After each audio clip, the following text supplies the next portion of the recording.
Protéger le patrimoine, c'est aussi le montrer et l'expliquer. Depuis 2015, plusieurs missions ont exploré les milieux marins profonds de la Méditerranée, ces écosystèmes fragiles et que l'on se doit de préserver. À travers des moyens nautiques hauturiers importants, des navires, mais aussi des robots sous-marins, d'aller véritablement dresser un inventaire du bon état écologique de ces milieux profonds, en faisant l'inventaire des espèces, mais aussi des pressions qui s'y exercent et que l'on constate parfois tristement à plusieurs centaines de mètres de profondeur.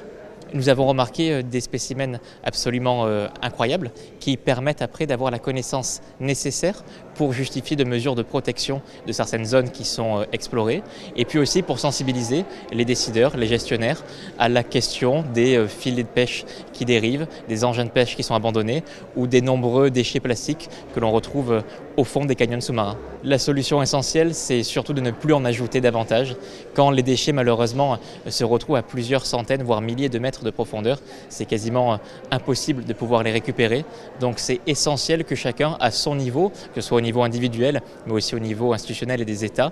ait cette sensibilité-là et fasse attention à ce que la quantité de déchets que l'on rejette en mer soit la plus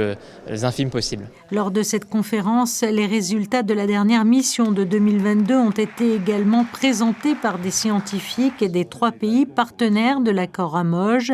un événement qui a aussi accueilli la remise des prix du concours photo international Ramoge, l'homme et la mer, en présence des membres du jury, Ricardo Buzzi et Greg Lecoeur. Un moment unique et qui a permis au public de plonger au cœur des abysses tout en célébrant la beauté fragile de la Méditerranée.